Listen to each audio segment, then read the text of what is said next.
Bienvenue et merci de vous être déplacé ce soir pour la conférence. Donc, oh là là, à peu près la huitième dans la série co-organisée par l'Association France-Grande-Bretagne. Il y a le délégué général ici. Je ne sais pas si vous voulez dire deux mots sur cette association. Ah oui, voilà. Oui, pour ceux qui ne me connaissent pas, je m'appelle André Dufetel et je suis donc un des responsables de l'association France-Grande-Bretagne. Alors, l'association France-Grande-Bretagne, c'est une association qui a été créée en 1916 à la suite de la bataille de la Somme, au cours de laquelle de nombreux jeunes Britanniques sont morts, tués donc dans la boue picarde. Une association anglaise a été créée, la Franco-British Society, et une association française à Paris, de la même manière. Donc, ce que nous faisons depuis plus de 100 ans, 108 ans maintenant, eh bien, c'est d'essayer toujours d'améliorer les relations entre Français et Britanniques. Et à Paris, pour ce faire, à Paris, nous organisons des conférences comme celle-ci, comme celle à laquelle vous allez assister, et puis également donc des déjeuners débats. Il y a 3 jours, nous avons eu un déjeuner débat sur les conséquences de la guerre en Ukraine et la position des Anglais dans cette guerre. Nous avons également donc les expositions de peinture. Il y a une exposition de peinture dans quelques jours, dans une dizaine de jours, au musée, à l'hôtel, pas au musée, à l'hôtel de la Marine, sur les trésors médiévaux qui viennent du musée Victoria and Albert Museum. Et nous organisons un voyage chaque année, un voyage en Grande-Bretagne. Et nous organisons tout ce qui est culturellement concerne la Grande-Bretagne en région parisienne. On saute dessus. Il y a un film, il y a de la danse, il y a une expo de peinture, il y a quelque chose. Et à cette occasion, nous créons donc un événement. Et donc, si vous souhaitez nous rejoindre, et surtout si vous nous permettez, en nous rejoignant, de rajeunir un petit peu les cadres, ce sera avec grand plaisir. Voilà, il suffit que vous alliez sur le site AFGB, Association France-Grande-Bretagne, pour trouver nos coordonnées et vous inscrire à toutes les manifestations. Merci. Voilà. Je vous passe la parole, John Lennon ou John Muller. Non, John Muller. Je confonds toujours, mais c'est parce que c'est un chanteur aussi. Ah, ça doit être ça. Merci André. Alors, moi, je suis John Mullen, je suis président du CRECIB, qui est une organisation de chercheurs sur la civilisation britannique et aussi sur les pays du Commonwealth. Et ce soir, je suis là pour vous présenter donc, notre conférencière Agnès Alexandre Collier, qui est professeure de civilisation britannique à l'Université de Bourgogne depuis 2005. C'est presque comme dire son âge, mais je ne vais pas le faire.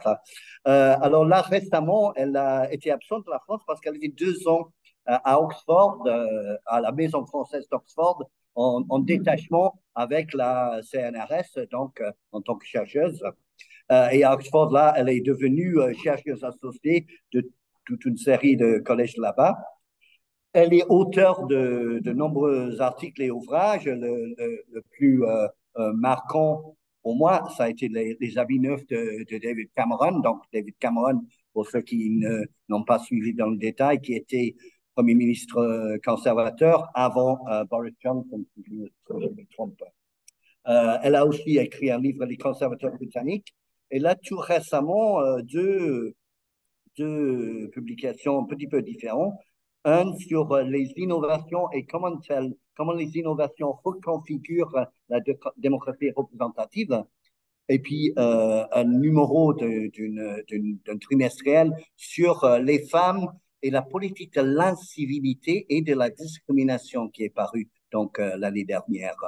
Donc, elle a accepté, et on l'a remercié de tout notre cœur, hein, elle a accepté de venir nous parler de l'avenir du Parti conservateur britannique de point, une dérive populiste. Donc, merci beaucoup d'avoir décidé de venir l'écouter.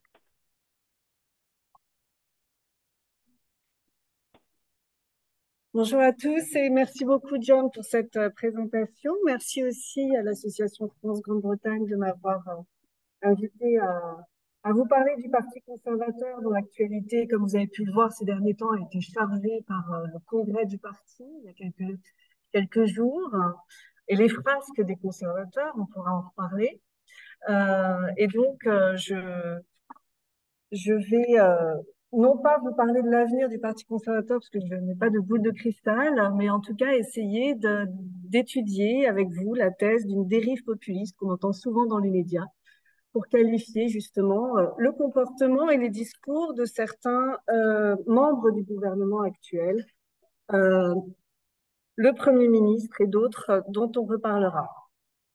Voilà, juste un mot pour vous dire que j'ai été étudiante, enfin lycéenne Henri IV, et je suis vraiment très émue d'être ici, donc si j'ai la voix qui chevrotte un peu, vous n'en voudrez pas. Mais à l'époque, j'avais pas mesuré à quel point c'était magnifique. Bref. Alors,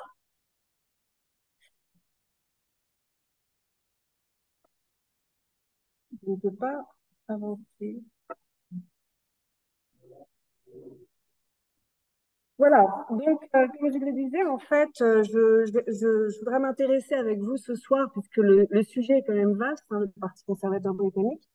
Je voudrais essayer d'explorer avec vous, en fait, cette hypothèse de la dérive populiste du Parti conservateur et de son échec annoncé aux prochaines élections législatives de janvier 2024, puisque vous avez peut-être vu dans les sondages qu'il y a à peu près entre 15 et 20 points derrière le Parti travailliste de Keir Starmer, ce qui fait dire à de nombreux commentateurs que l'orientation actuelle du Parti conservateur, extrémiste, radical, peut-être populiste, on reviendra sur ce terme, est largement responsable de cette situation, euh, ainsi que l'usure du pouvoir, puisque le Parti conservateur est au pouvoir depuis 2010, on y reviendra, et peut-être effectivement aussi un rétrécissement de l'esprit conservateur. C'est une expression que j'emprunte à un spécialiste, Charlie Ellis, hein, qui justement essaie de comprendre en fait la situation actuelle d'un parti qui a connu ses heures de gloire, qui a été ce que Maurice Duverger appelait un parti de masse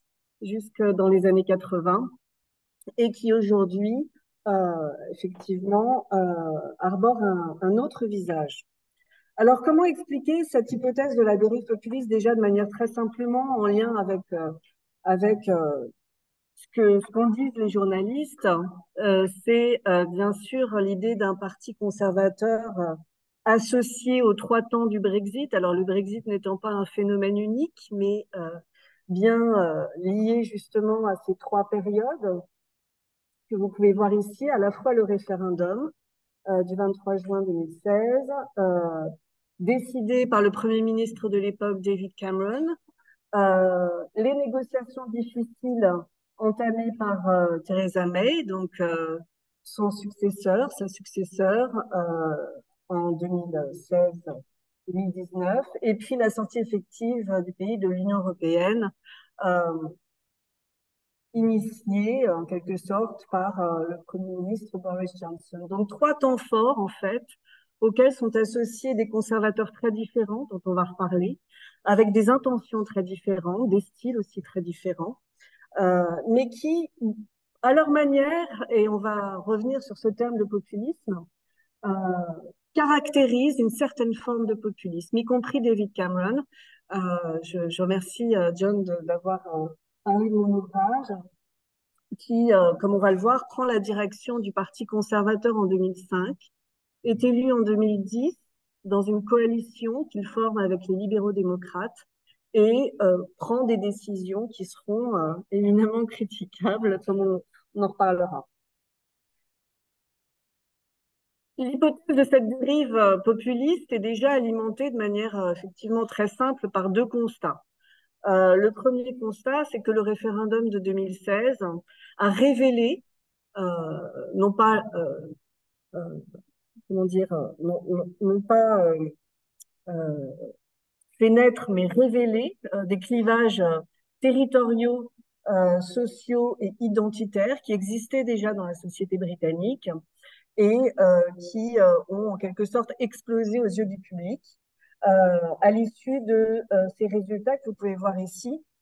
Des clivages, bien sûr, régionaux ou territoriaux entre, comme vous voyez, l'Écosse et l'Irlande du Nord, qui ont voté plutôt contre le Brexit, et puis l'Angleterre et le Pays de Galles, qui ont voté de manière favorable au Brexit. Des clivages aussi au sein de l'Angleterre. L'Angleterre est une région très diversifiée, hein, elle ne constitue pas un bloc, entre le sud-est de l'Angleterre, plutôt contre le Brexit, et puis le nord-est, dont on reparlera, qui a été favorable à la sortie du pays de l'Union européenne. Des clivages aussi territoriaux entre les grandes métropoles, plutôt favorables au maintien du pays dans l'Union européenne, et puis les zones rurales, qui effectivement s'en sont détournées.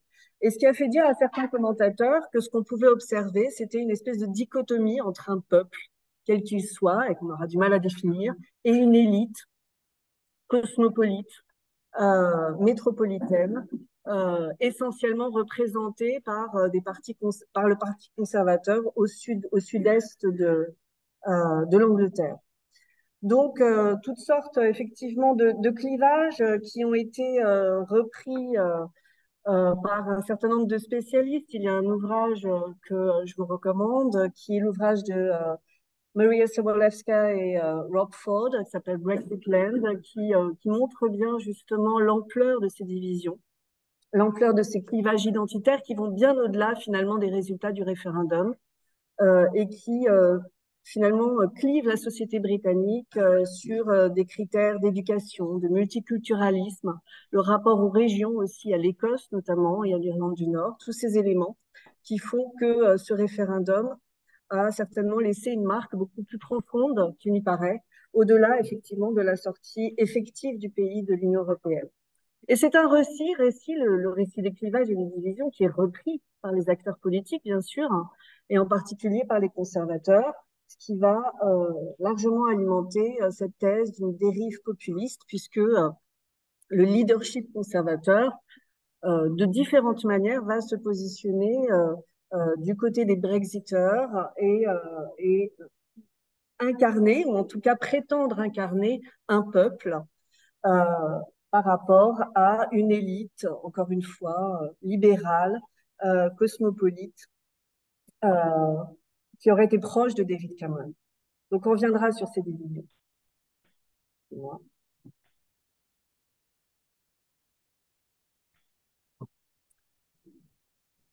Deuxième argument qui suit le référendum et qui alimente aussi largement la thèse d'une dérive populiste, c'est effectivement la pratique gouvernementale qui suit, et en particulier celle de Boris Johnson, mais pas seulement, puisque dès les négociations entamées par Theresa May au lendemain du référendum et de la démission de David Cameron, on observe une sorte de radicalisation autour de ce qu'on a appelé un hard Brexit, non pas une sortie toute simple de l'Union européenne, qui aurait été alimentée par différents scénarios. On a parlé de la Suisse, de la Norvège et d'une sortie plutôt douce de l'Union européenne qui permettrait peut-être au Royaume-Uni de rester dans le marché unique. Non, une sortie radicale, hard Brexit, défendue par Theresa May et reprise ensuite par Boris Johnson, malgré effectivement l'image d'un Boris Johnson beaucoup plus agressif que sa prédécesseur. Et puis illustré bien sûr par la suite par des pratiques gouvernementales, par un Premier ministre qui n'a pas hésité à contourner les lois pour arriver à ses fins. Hein, le Partygate, hein, les scandales du Partygate, les fêtes arrosées à Downing Street pendant le Covid ne sont que en fait la partie émergée de l'iceberg, et donc on reparlera aussi de ces différentes pratiques.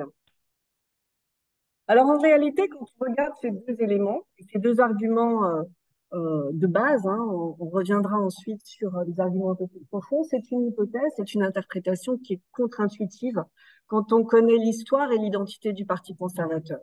L'histoire du Parti conservateur, c'est effectivement celle d'un parti des élites, que ce soit les grands propriétaires terriens, à l'époque victorienne, ou les milieux d'affaires un peu plus tard, qui va à l'encontre justement d'une dichotomie entre le peuple et les élites et d'une hypothèse selon laquelle le parti conservateur représenterait un peuple. C'est un parti aussi qui puise ses racines dans le mouvement contre-révolutionnaire, et notamment avec le philosophe Edmund Burke, qui en 1790 publie les Reflections about the French Revolution pour justement fustiger la dimension de la terreur, la violence et tout ce qui est l'esprit de la Révolution française. C'est aussi le parti, en quelque sorte, des institutions établies. On n'aura pas le temps de revenir sur ces éléments, mais le parti de l'Église d'Angleterre, de la monarchie, et plus récemment, ou en tout cas jusqu'au Brexit, le parti du Parlement britannique, celui qui s'est largement incarné, ou en tout cas qui a fait du Parlement de Westminster le symbole de ses valeurs, en vantant Westminster comme le berceau de la démocratie parlementaire, un modèle de stabilité, de modération, et une institution qui avait, justement, peut-être ironiquement aujourd'hui, qui était parvenue à éliminer les extrêmes et à faire en sorte justement que les partis les plus extrémistes ne soient pas représentés.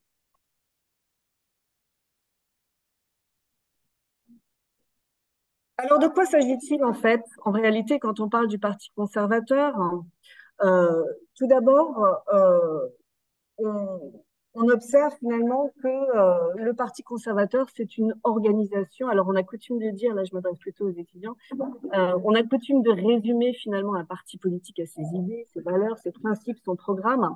On oublie toute l'organisation qu'il y a derrière et pour ce qui est du Parti conservateur, on pourrait finalement l'assimiler à une sorte de kaléidoscope organisationnel avec chaque face offrant un visage un peu différent du parti.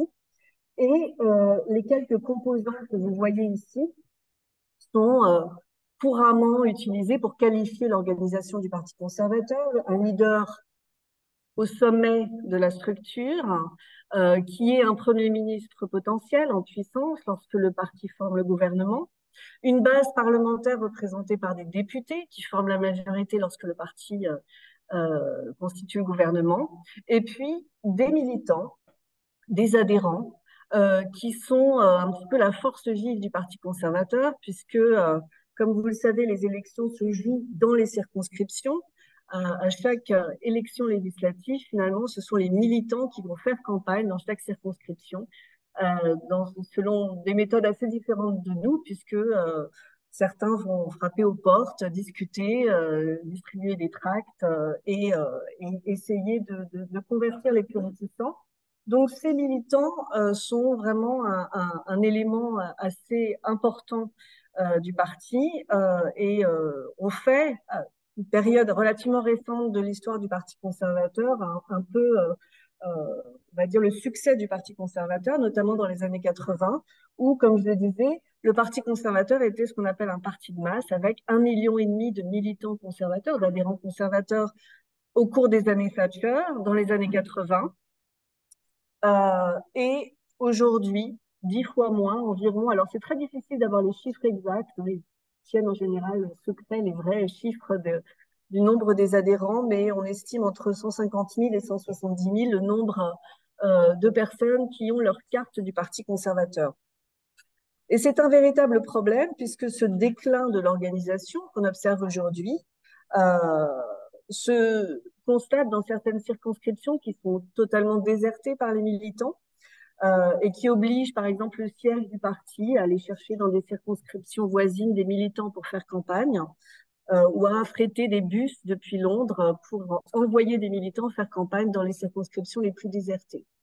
Donc, c'est un problème que rencontre le parti, l'organisation conservatrice au quotidien, et qui va peut-être largement expliquer aussi le déclin du Parti conservateur aux prochaines élections. Il ne faut pas oublier que tout ne se limite pas au discours des leaders, mais que, encore une fois, la campagne se joue au niveau local, sur le terrain, avec des adhérents plus ou moins présents. Et dans le cas du Parti conservateur, l'autre fléau, c'est l'âge de ces adhérents et de ces militants, puisqu'il est quand même relativement élevé, toujours autour de 60-62 ans, et que la jeunesse se détourne totalement du Parti conservateur. Donc ça, ce sont, et bien sûr le siège, hein, Conservative Headquarters, la base professionnelle, ça, ce sont les quatre finalement composantes un peu canoniques de l'organisation, à laquelle s'ajoute, dans un ouvrage récent, Tim Bell, que je vous invite à lire, parce que j'en parlerai un peu plus tard, qui a publié donc une étude sur le Parti conservateur très, très actuelle. Il ajoute une autre composante qu'il appelle Party in the Media, puisque finalement le rôle de la presse conservatrice est fondamental pour comprendre en fait la dynamique conservatrice et en particulier des journaux comme The Times, The Daily Telegraph et puis le Daily Mail actuellement, qui est un peu l'organe eurosceptique conservateur du parti, ont largement orienté les décisions des politiques qui eux-mêmes doivent constamment s'adapter à ce discours médiatique extrêmement influent. Euh, et, euh, et donc, ce rôle est absolument fondamental aussi, à ne pas négliger. Alors, côté idéologie, on pourrait effectivement qualifier le conservatisme par sa versatilité. J'aime pas tellement le mot, mais en tout cas, c'est peut-être le terme le plus approprié pour qualifier ce qui n'est pas une idéologie. En tout cas, les conservateurs eux-mêmes réfutent le terme d'idéologie quand on leur parle de conservatisme. On se rappelle d'ailleurs que certains philosophes comme Hochstadt parlaient d'une disposition de l'esprit pour décrire le conservatisme. Et le terme idéologie, dans la bouche des conservateurs, est péjoratif. Il qualifie finalement la gauche, l'extrême gauche. Ce ne sont pas des idéologues. Il réfute ce terme pour essayer de décrire finalement un certain nombre de principes qu'on pourrait résumer par des éléments un peu constants du conservatisme.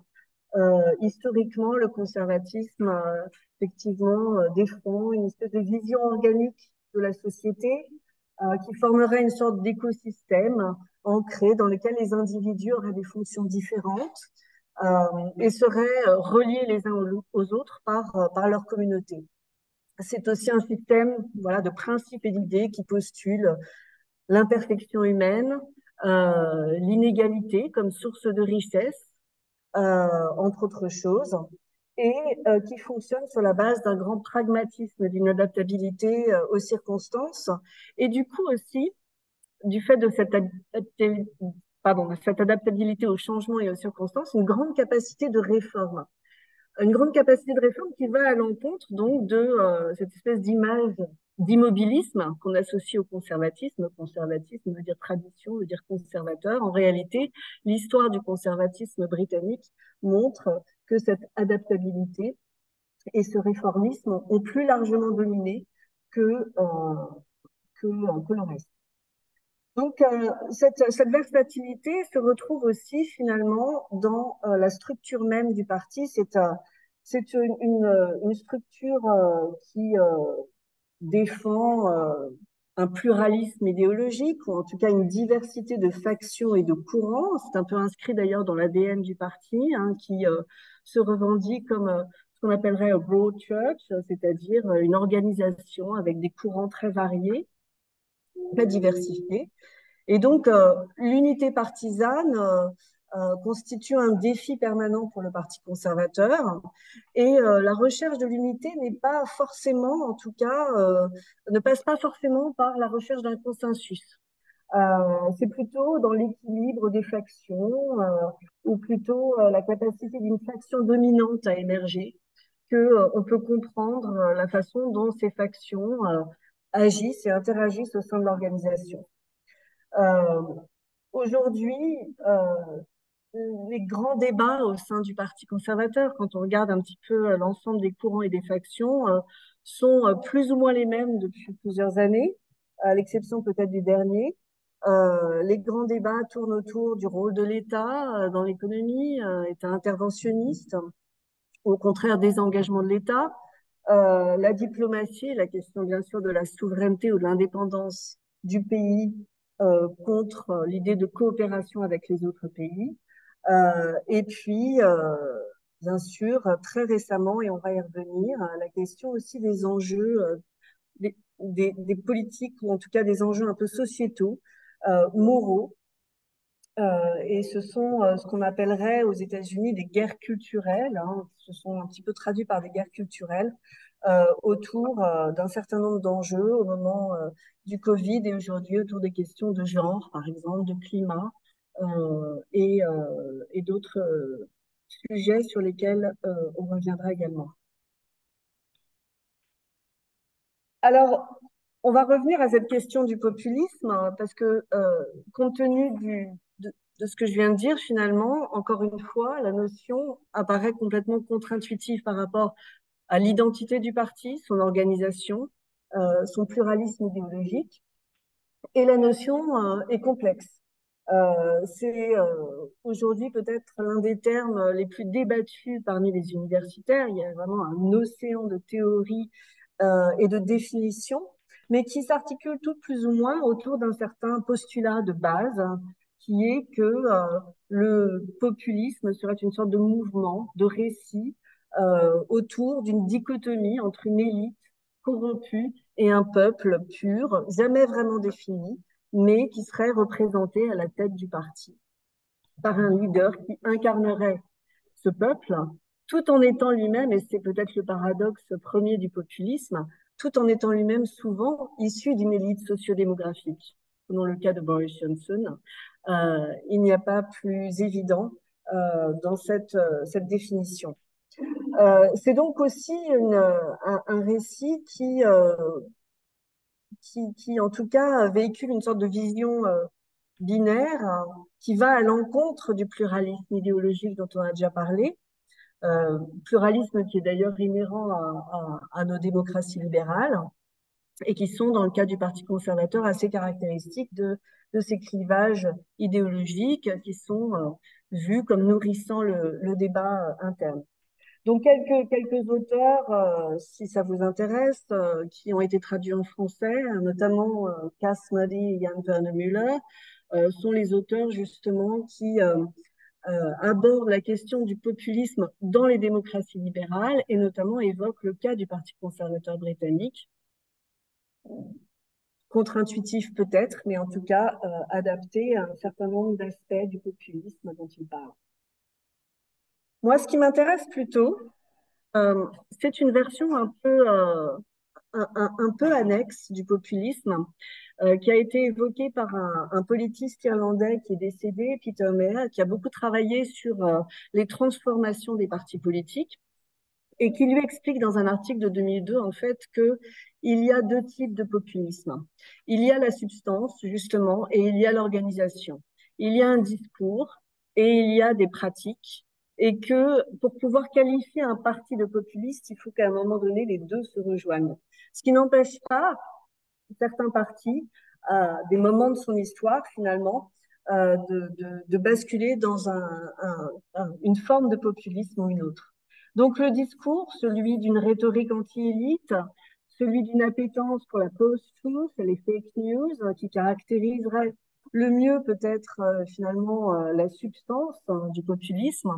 Et puis surtout, ne l'oublions pas aussi des pratiques.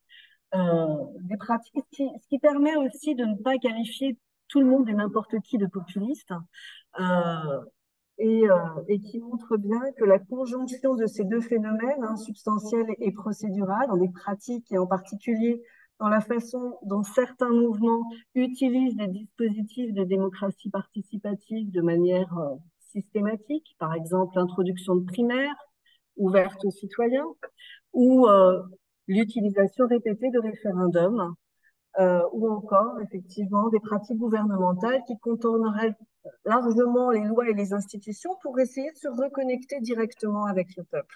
On est là effectivement dans une forme de populisme procédural où l'idée du leader, c'est d'aller directement vers le peuple sans intermédiaire en quelque sorte.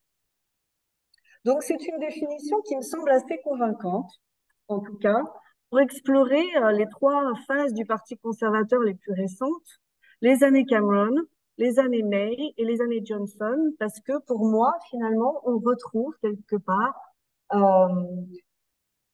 Pour les deux premiers cas, deux aspects du populisme assez distincts. Et pour le dernier cas, finalement, une sorte d'apogée populiste qui concilierait un discours et des pratiques. Les années Cameron, comme on va le voir, avec euh, la naissance d'une forme de populisme procédural et des pratiques de gouvernement, des pratiques partisanes assez inédites, qui pourraient s'inscrire dans cette forme-là.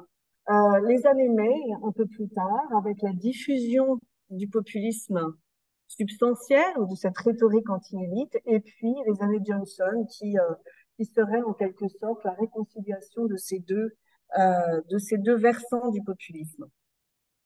Alors les années Cameron, on ne va pas revenir sur le début des gouvernements Cameron, donc coalition avec les libéraux-démocrates 2010-2015 et réélection du Parti conservateur de David Cameron en 2015, et puis, comme vous le savez, référendum de 2016.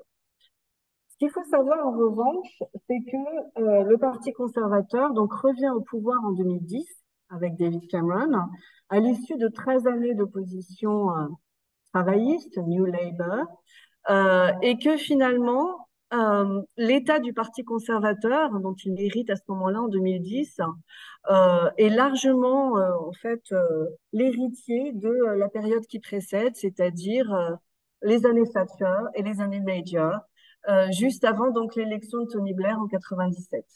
Et cette période-là, dans l'histoire du Parti conservateur, elle constitue un véritable tournant pour comprendre ce qui va suivre.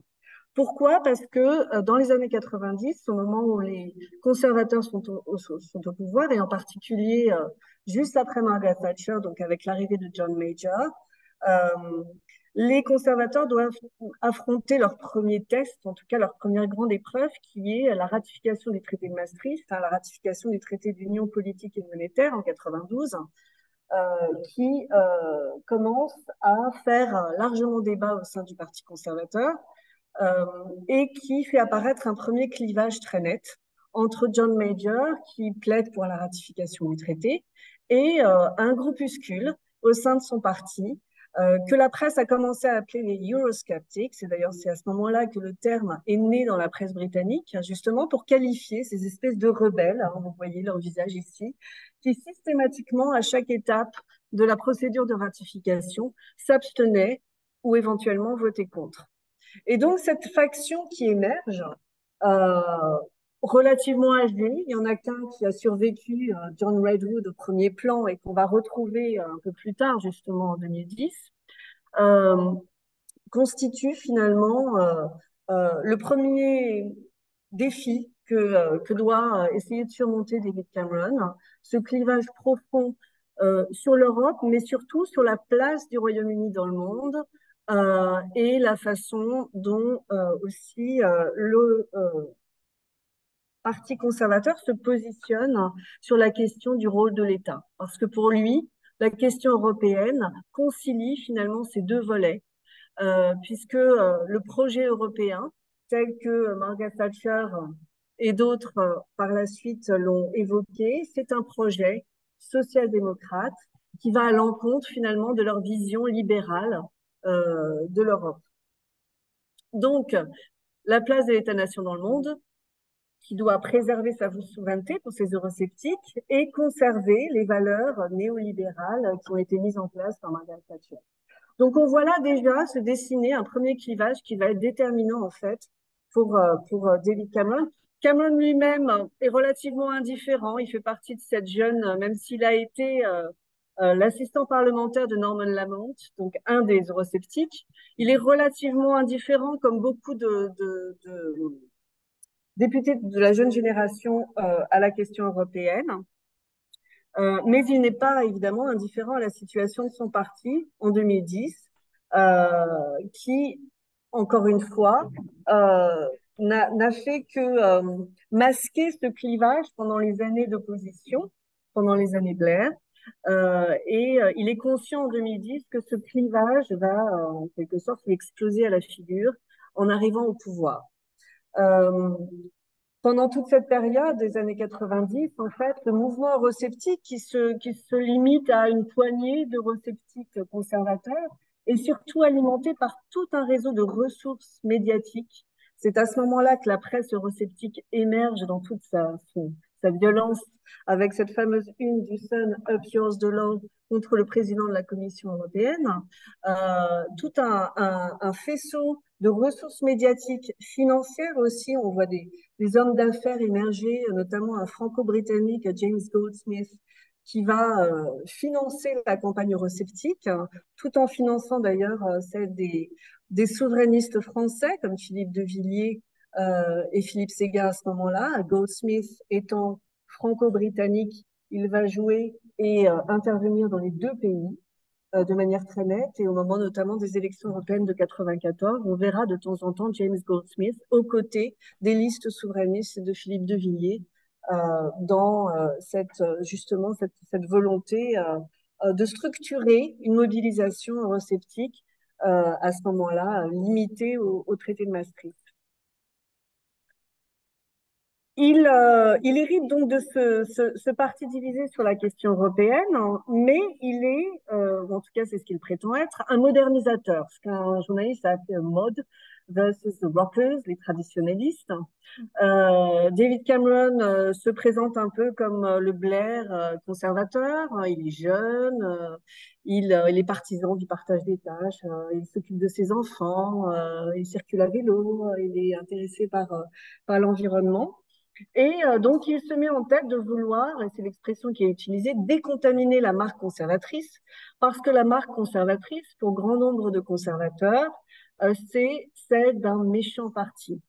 Et c'est un discours célèbre qui avait été prononcé en 2002 par Theresa May, alors jeune femme, mais déjà figure montante du Parti conservateur, qui expliquait justement que les gens nous voient comme un parti méchant. Et ce qu'elle voulait dire par là, c'est que l'image du Parti conservateur, à ce moment-là, était celle de son électorat, un électorat blanc, âgé, vieillissant, issu des classes moyennes et non représentatif de la société britannique dans sa diversité.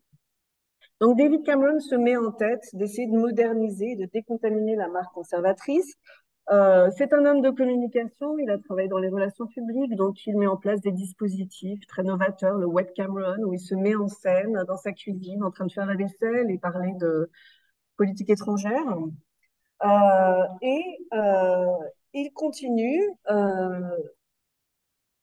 au gouvernement à essayer de décontaminer la marque conservatrice avec son slogan The Big Society, sur lequel il fait campagne, qu'il a beaucoup du mal à définir, qui sera une espèce de version un peu conservatrice du Citizen Empowerment de Blair, de la volonté de redonner du pouvoir aux citoyens.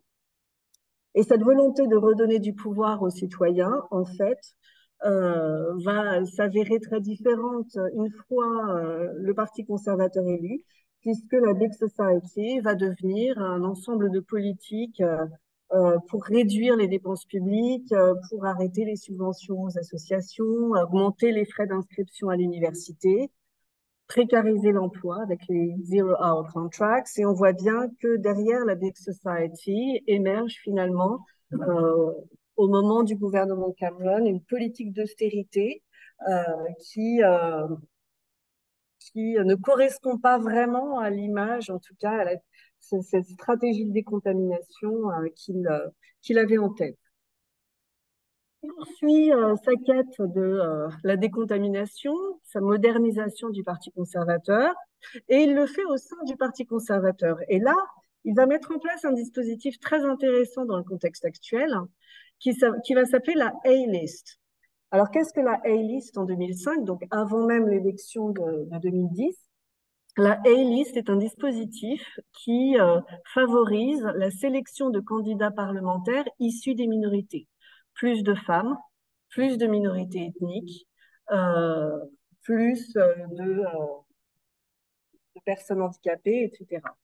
Donc, c'est une sorte de liste qui favoriserait justement le recrutement de ces candidats. Certains conservateurs actuels sont issus de la A-List, comme par exemple Priti Patel, qui a été sélectionné non pas de manière traditionnelle par le parti, mais par ce dispositif nouveau.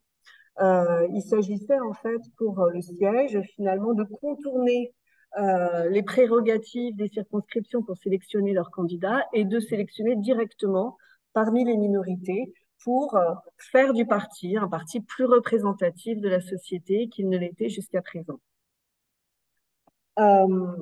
Et ça, c'est effectivement cette image, en tout cas, qu'on pourrait associer, en tout cas, à la façon dont David Cameron a tenté de moderniser l'organisation interne du Parti conservateur. En termes de pratique et de populisme peut-être procédural, on observe aussi quand même une pratique assez inédite pour la démocratie parlementaire britannique. C'est un usage assez récurrent du référendum dans la lignée de ce qu'avait fait Blair, qui avait commencé déjà à introduire un certain nombre de référendums pour la prise de décision. Et Cameron poursuit cette lancée. Il va organiser 3 référendums à la suite.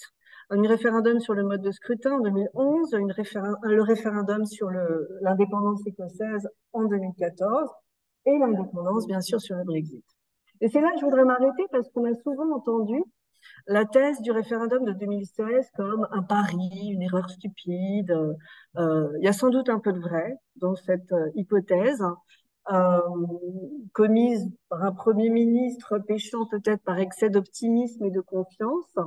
Mais je crois que ce qui est intéressant, c'est de regarder le référendum sous un autre angle, sous celui justement du récit de la décontamination Tory, pour montrer comment ce référendum s'inscrit aussi dans un ensemble de pratiques qui visaient justement à ouvrir le parti au peuple. Donc, à côté de cette succession de référendums, il y a eu aussi des dispositifs dont on n'a pas beaucoup parlé, comme par exemple l'organisation de primaires pour sélectionner certains candidats dans certaines circonscriptions qui ont été mises en place par Cameron. Alors, évidemment, ce que Cameron n'avait certainement pas anticipé dans tout ça, c'était le résultat du référendum. Mais en tout cas, préalablement, on pouvait également interpréter, en fait, cette espèce d'élan référendaire, l'organisation du référendum de 2016, comme allant, s'inscrivant en tout cas dans la lignée de son grand programme de redistribution du pouvoir au peuple, incarné par la Big Society. Donc, un populisme procédural, si on en croit la version de Peter Mayer, avec effectivement d'autres arguments qui vont expliquer l'organisation de ce référendum. Ne l'oublions pas, le fait qu'autour du Parti conservateur, il y a à ce moment-là une mobilisation eurosceptique qui ne cesse de gagner du terrain. Autour déjà du Parti conservateur, avec des groupuscules qui émergent comme le UKIP, de Nigel Farage, ces fameux bus violets qui faisaient campagne au moment du référendum de 2016.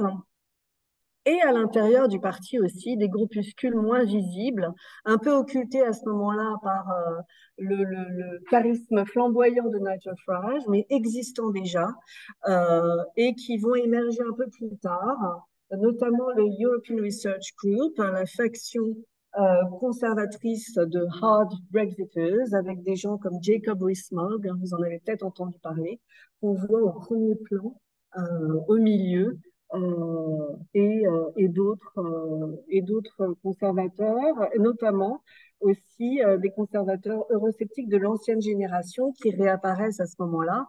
Bill Cash, par exemple, qui était un des grands leaders anti-Maastricht, revient pour justement faire campagne pour la sortie du pays de l'Union européenne juste à la fin de ce mandat. Donc c'est un discours eurosceptique qui circule en quelque sorte, qui devient envahissant pour David Cameron et qui finalement le convainc d'organiser ce référendum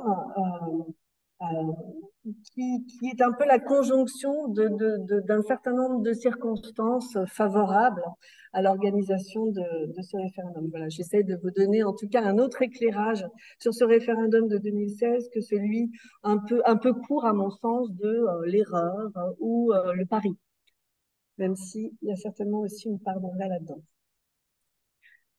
Par la suite, comme vous le savez, Cameron démissionne au moment où les résultats sont proclamés et s'ensuit effectivement une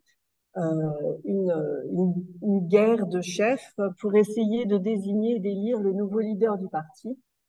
Et Theresa May émerge un peu comme la candidate par défaut à l'issue d'un certain nombre de circonstances où ses prétendants se retirent les uns après les autres, notamment Boris Johnson et Michael Gove, qui s'entretuaient à ce moment-là, donc ils ont décidé de se retirer spontanément. Et ce qu'on oublie effectivement, c'est que c'est à ce moment-là véritablement qu'on observe un basculement rhétorique. On a coutume d'associer peut-être Theresa May à l'image d'une première ministre un peu fade, un peu effacée par rapport aux factions eurosceptiques et effectivement à des eurosceptiques un peu plus flamboyants au sein de son parti.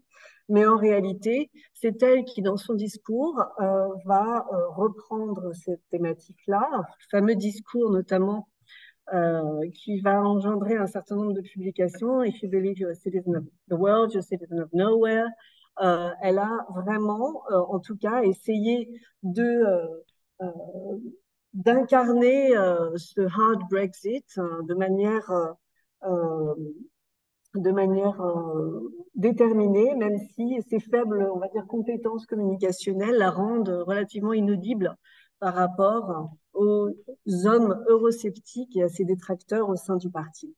Mais c'est en réalité elle qui, la première, diffuse, via le leadership du parti, un discours qu'on pourrait qualifier de populiste, un discours donc souverainiste et anti-élite qui va continuer à progresser au sein du parti au moment où Boris Johnson reprend la direction du parti. Ce discours anti-élite, dont on va reparler, on l'observe déjà dans la bouche de Theresa May à la fin de son mandat. Elle tente désespérément, malgré le peu de confiance que lui accordent les conservateurs au sein de son parti, elle tente désespérément de reprendre le flambeau du discours populiste et nationaliste à ce moment-là. La personnalité de Boris Johnson, donc, qui, comme vous le savez, est élu en juillet 2019 à l'issue d'une motion de défiance contre Theresa May, fait qu'il va incarner en quelque sorte une sorte d'apothéose, d'apogée populiste qui réconcilie à la fois le discours un peu inaudible de Theresa May et puis des pratiques qui vont bien sûr beaucoup plus loin que le populisme procédural de David Cameron. Cette rhétorique anti-élite, elle s'incarne notamment contre les juges, Enemies of the People. Elle est reprise largement, effectivement, par la presse eurosceptique, Daily Mail ici. Elle s'incarne contre la BBC, dont John Mullen connaît bien. Et elle s'incarne aussi, qui est donc le service public audiovisuel. Et elle s'incarne aussi, et ça c'est beaucoup plus surprenant, et c'est même choquant pour un conservateur, contre le Parlement. Il se fait le champion d'une rhétorique anti-parlement. Alors, je ne sais pas si vous arriverez à lire ce fameux discours qu'il a prononcé au congrès du Parti conservateur en 2019, mais euh, voilà, il fustige le Parlement britannique, donc avec son style très verdoyant qu'on lui connaît bien. If Parliament were a school, Ofsted would be shutting it down. If Parliament were a TV reality show, the whole lot of us would have been voted out of the jungle by now. But at least we could have watched the speaker being forced to eat a kangaroo testicle. Référence à une espèce de jeu de télé-réalité genre Koh-Lanta. Et puis attaque en règle contre le speaker de la Chambre des communes, John Bercow, qui incarnait pour lui finalement le cauchemar absolu. Et là, on se retrouve dans un phénomène assez inédit pour le Parti conservateur, un leader conservateur qui s'attaque à l'institution suprême, à l'institution qui le porte, dont il tire sa légitimité, son mandat, et qui s'explique largement parce que, à partir de là, c'est justement le verdict populaire, le mandat du peuple, c'est le référendum de 2016 qui devient la source de la légitimité du leader conservateur. Ce ne sont plus les élections parlementaires qui vont finalement lui donner sa légitimité. Fausse couche et fake news aussi, évidemment, sous Boris Johnson, mais bien avant justement son arrivée à la tête du parti. Dès le référendum de 2016, on voit Boris Johnson tout ennuyé, tout embêté. Quand une journaliste lui demande si la Turquie va rejoindre l'Union européenne avec ses millions d'habitants, il dit non, il ne répond pas vraiment et il change de sujet. Donc, il s'engouffre aussi dans cette espèce de spirale de post-vérité qui est largement reprise par Nigel Farage et le UKIP. Et bien sûr, on n'oublie pas à ce moment-là que Boris Johnson a été lui-même un journaliste de la presse plus ou moins populaire. Il a été au Daily Mail, il a été au Daily Telegraph et il a été l'un de ceux qui ont effectivement disséminé toutes sortes de ce qu'on a appelé les euromythes contre l'Union européenne dans les années 90. Et donc là, il retrouve un peu son statut d'homme de presse en quelque sorte et se complaît justement dans la dissémination de fake news ou en tout cas prend des libertés, on va dire, avec la vérité, pour le dire, pour utiliser un euphémisme. Et bien sûr, ce comportement désinvolte avec la vérité va atteindre un sommet, j'ai oublié d'en parler, au moment du Partygate, qui et j'allais dire peut-être moins choquant par la réalité du scandale que par la façon dont Boris Johnson a nié constamment l'évidence jusque devant le rapport d'enquête. Et les dénégations systématiques de Boris Johnson au Parlement vont finalement, comme vous le savez, avoir raison de lui, puisque c'est le fait d'avoir menti au Parlement et d'avoir justement d'être allé un peu au-delà des limites possibles qui vont l'obliger à démissionner. On retrouve aussi cette espèce de populisme substantiel dans la façon dont l'idéologie, ou en tout cas le programme politique électoral est utilisé comme une espèce de maquillage pour Boris Johnson. Les élections de décembre 2019 sont portées par un discours, celui du leveling up. Boris Johnson revient, donc organise les élections de décembre 2019, se nourrit en quelque sorte de la versatilité structurelle de son parti pour faire une espèce de virage radical idéologique dans lequel il va finalement proposer un programme qui se situe plutôt à la gauche du parti, un leveling up consistant à vouloir rehausser le niveau de vie des Britanniques, en particulier des Britanniques les plus démunis, dans les régions les plus défavorisées, celles du nord de l'Angleterre et du nord-est en particulier, qui a voté massivement pour le Brexit.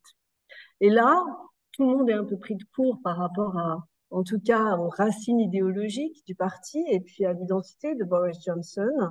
Mais ce nouveau discours, en tout cas, et encore une fois, cette désinvolture avec le programme historique du Parti conservateur, va lui permettre de conquérir une cinquantaine de sièges dans le nord de l'Angleterre. C'est ce qu'on va appeler le fameux mur rouge, le Red Wall, qui va des Midlands jusqu'au nord-est et qui sont constitués par 50 circonscriptions, c'est énorme, qui ont traditionnellement toujours voté travailliste et qui, en décembre 2019, basculent dans le camp conservateur. Donc, il y a quand même une utilisation du discours, une utilisation de l'idéologie qui est assez remarquable, hein, quoi qu'on en pense, même si on n'est pas d'accord, et qui va permettre justement à Boris Johnson de remporter ces élections de manière assez massive, puisque il obtient voilà, une majorité assez écrasante aux élections de décembre 2019 sur la base d'un discours qui consiste à vouloir investir dans les infrastructures et notamment dans la ligne de chemin de fer et notamment dans la fameuse ligne de chemin de fer qui va de Birmingham à Manchester, sur lesquelles, si vous avez un petit peu suivi l'actualité, Rishi Sunak, actuel Premier ministre britannique, a dit « Nous allons arrêter les travaux de la ligne de chemin de fer ».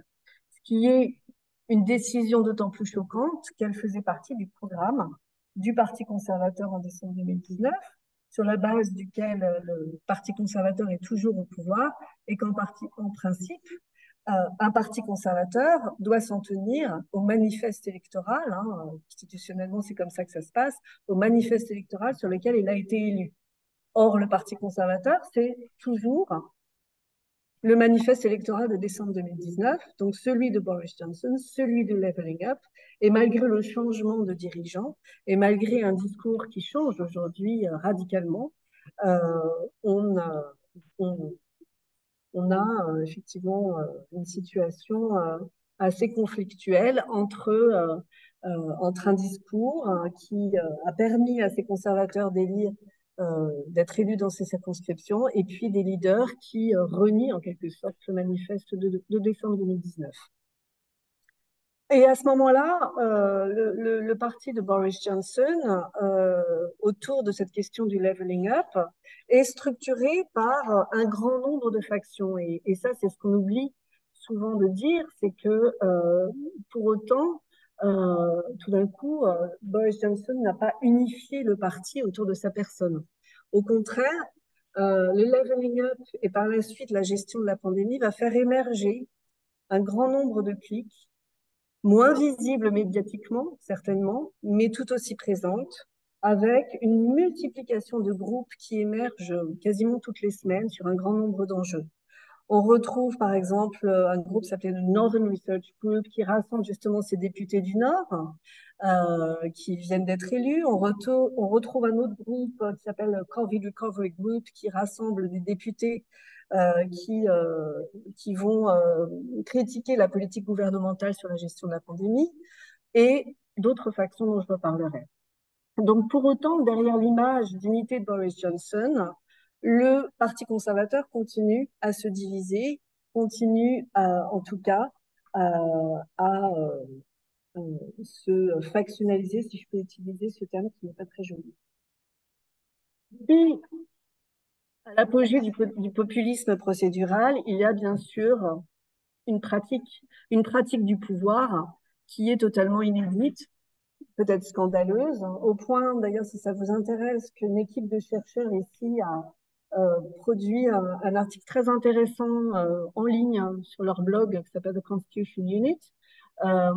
Sont des spécialistes du Parlement qui expliquent en fait que la pratique de Boris Johnson a engagé le pays dans ce qu'ils appellent democratic backsliding, c'est-à-dire une sorte de régression démocratique pour un certain nombre de raisons liées aux décisions prises par Boris Johnson, notamment le fait, par exemple, d'avoir suspendu, prorogé le Parlement en août 2019, d'avoir fait adopter ou d'avoir en tout cas défendu le protocole nord-irlandais sans suivre les règles du droit international, en octroyant à ce moment-là des pouvoirs d'urgence aux ministres, et puis d'avoir ensuite largement menti au moment du Covid. Donc, c'est une thèse qui fait dire aux auteurs finalement que le mal est fait et que la pratique de ce populisme par Boris Johnson fait que les dégâts seront certainement irréparables malgré un potentiel retour à la normale qu'on pourrait observer. Donc ça, c'est l'ouvrage dont je vous avais parlé de Tim Bell, hein, si ça vous intéresse, justement. Alors, quelques mots pour conclure sur le fameux retour à la normale. On sait que Johnson démissionne en octobre 2022 parce qu'il avait menti au Parlement. C'est la raison officielle, en tout cas, qui est donnée. Liz Truss lui succède pour 49 jours. Et ensuite, Rishi Sunak va engager son parti dans une direction qui, au départ, n'est pas clairement identifiable. Certains commentateurs prétendent qu'on a avec Rishi Sunak le retour au leader patricien, plus traditionnel, plus thatchérien, plus blue wall, hein, je reviendrai sur cette expression, propre, en tout cas conforme à l'électorat traditionnel conservateur. Alors, cette thèse est-elle vraiment convaincante? On pourrait l'explorer rapidement. Un retour sans doute à une pratique du pouvoir un peu plus conforme à ce qu'on attend d'un Premier ministre, certainement. Peut-être aussi une norme organisationnelle dans le sens où le leader apparaît un petit peu comme le leader au-dessus de la mêlée. Il ne se revendique pas comme le représentant du peuple, comme Boris Johnson pouvait le faire, mais il incarne au contraire une certaine élite financière, élite de l'argent, notamment avec son statut. Et puis, on peut en tout cas émettre l'hypothèse que avec Rishi Sunak, on a le retour d'un leader un peu plus technocratique, un peu plus conventionnel, l'archétype du leader thatchérien, tel qu'on pouvait l'observer dans les années 80.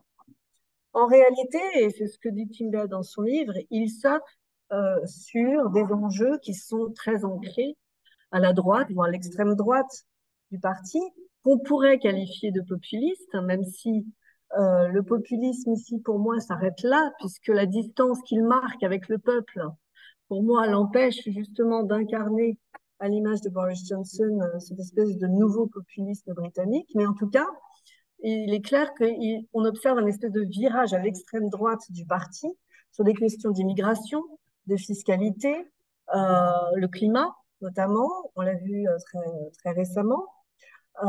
Pour autant, il incarne aussi à mes yeux une forme justement de retour vers un leadership beaucoup plus thatchérien, beaucoup plus conforme au blue wall, c'est-à-dire au vivier électoral traditionnel du Parti conservateur.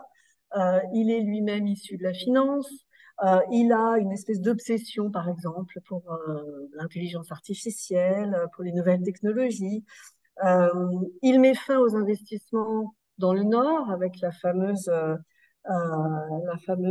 décision d'arrêter les travaux de la ligne de chemin de fer HS2 entre Manchester et Birmingham.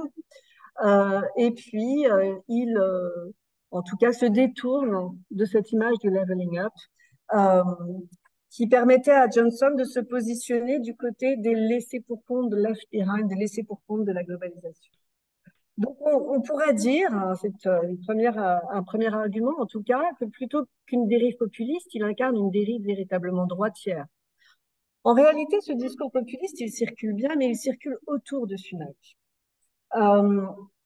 Sunak lui-même, et j'avais publié un article dans The Conversation sur ce phénomène, en fait, incarne comme beaucoup de ministres conservateurs issus des minorités ethniques, une espèce de vitrine de la diversité qui, comme je l'ai rappelé, en fait, est héritée des années Cameron. La A-list, notamment, cette volonté de diversifier l'image du Parti conservateur. On en voit le résultat aujourd'hui avec Rishi Sunak d'origine indienne et d'autres ministres, justement, qui sont notamment Kemi Badenoch et Suella Braverman, dont vous avez peut-être entendu parler, qui représente un peu cette vitrine de la diversité ethnique et qui constitue en fait une stratégie extrêmement utile pour les conservateurs parce qu'elle sert d'alibi justement pour permettre à ces mêmes conservateurs de faire de la surenchère eurosceptique, nationaliste, sans être taxés de racisme. Et on observe justement que la plupart de ces ministres issus des minorités ethniques sont encore plus à droite et encore plus populistes que leurs homologues blancs. Et qu'à l'inverse de cette image fausse d'un progressisme identitaire, multiculturel, on a au contraire une nouvelle génération qui est beaucoup plus à droite sur ces questions que leurs collègues.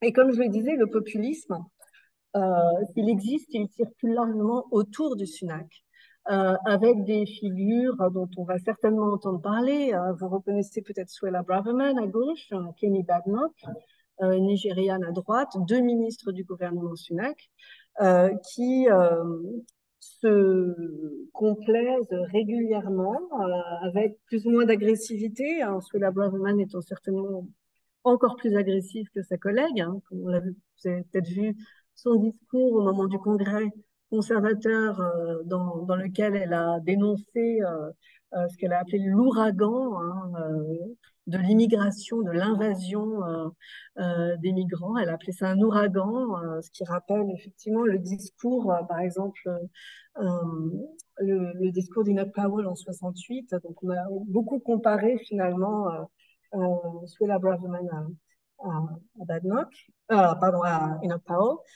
Et donc, c'est un discours qui circule autour de Sunak et qui, lui, pour le coup, est éminemment populiste, puisque au-delà d'un ultranationalisme, il s'approprie aussi des enjeux qui sont assez nouveaux, qu'on a appelé les guerres culturelles, puisque Badnoch et Suella Braverman, notamment, se prononcent régulièrement contre les personnes transgenres, pour déporter les demandeurs d'asile au Rwanda, pour comparer la gestion du Covid avec l'Holocauste. Autre député qui circule dans ce milieu-là, attaquer le maire de Londres, Sadiq Khan, etc. Donc la normalisation d'un discours d'extrême droite euh, qui est en quelque sorte absorbé par la direction du Parti conservateur, même si Rishi Sunak essaye d'incarner une version un peu plus modérée que ses collègues. Autre exemple que vous avez peut-être vu au moment du congrès du parti, la présence de Nigel Farage, leader du UKIP, devenu le Brexit Party, invité royalement par le congrès du Parti conservateur, et Rishi Sunak n'excluant pas de le réintégrer au sein du Parti conservateur. Donc un discours effectivement qui permet à certains observateurs de parler de populisme, mais qui est peut-être atténué par l'image un peu plus technocratique de Rishi Sunak, malgré effectivement la circulation de ce discours. Et toute la difficulté, et je m'arrêterai là, ça va être bien sûr dans le cadre des prochaines élections, pour le Parti conservateur, là, le grand défi stratégique, ça va être justement de conserver les circonscriptions du Nord, qui avaient été arrachées donc aux travaillistes en 2019, puisque le Parti conservateur est actuellement dans une double stratégie, si on peut dire, de retour à un vivier électoral traditionnel, l'image de Rishi Sunak, et en même temps de poursuite de la radicalisation du discours populiste avec des figures comme Badnoch et Braverman. Donc on a une offre politique qui est double en quelque sorte et qui va largement sans doute expliquer vraisemblablement l'échec annoncé du Parti conservateur aux prochaines élections. Et comme vous savez peut-être, l'un des signaux d'alerte de cet échec annoncé, c'est que justement le Parti conservateur a perdu à l'été dernier deux circonscriptions à l'issue d'élections partielles, deux circonscriptions stratégiques qui incarnent d'une certaine manière ces deux directions, l'une dans le Yorkshire et l'autre dans le sud-ouest, au profit des libéraux démocrates. Voilà, j'espère ne pas rentrer trop dans les détails techniques voilà, des élections. Mais je vous remercie pour votre patience et votre attention.